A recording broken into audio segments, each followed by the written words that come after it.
When he was in here not long ago, as we talked about the upcoming tour, he talked about this welcoming party that he had out at his house, and you went out to dinner. Is that right? And Reba, Kenny Chesney were there. It was pretty wild. He had asked me to he asked me to come and just go to dinner with him at his house before the tour started, which I thought, first of all, was pretty cool. But I had no idea that when I got there, the people that would be there. And the girl that I've been dating for a while went with me, and we walked in the front door, and there was like Reba and Sheryl Crow, and Kenny was there, and it was just really cool. There was about 8 or 10 of us sitting at a table together, and what I thought was pretty awesome about it is I don't think we talked about music or anything the entire dinner. It was just like normal conversations with normal people. So what are those normal conversations with that group of people? Right. Seriously, I mean, what?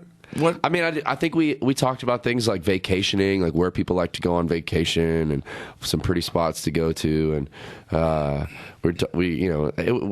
conversations went all over the map. But as I sat there and looked around at this table and kind of had to pinch myself in a roundabout way, thinking that I was even included in that sort of company, was pretty flattering. But they made both myself and Lacey feel so welcome, and it was pretty awesome. Lacey being.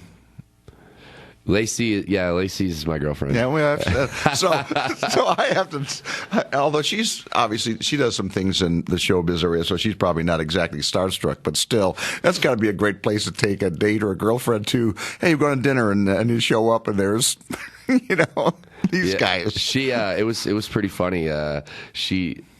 She's so far out of the loop, and that's why I think we get along as well as we do, is that she's not all about me being a country singer. She just likes me for who I am. And so a lot of the folks that were at the dinner, I don't even think she realized who they were. Funny enough, she didn't, until we left, and I had mentioned a couple things to her about it, and she's like, "Are you kidding me?" And she had no idea. So that was pretty cool. What I thought was beautiful about the situation, and getting back to how generous and genuine Keith is there was name tags all around the table where people were going to sit. And so as we went to sit down, I noticed that Nicole was sitting at the end of the table with Gary Borman next to her, who was Keith's manager. And I noticed that Keith had put his name tag next to me. And so for the whole dinner, instead of sitting next to his beautiful wife, he sat next to me, because I hadn't really got to know him that well yet. And we just talked the whole dinner. I sat there. He sat between myself and Kenny. And it was just really cool for a kid like myself, that's still coming up in this business and doing this, to feel, like I said, included, and to talk to him like that and learn from those guys. It felt really great.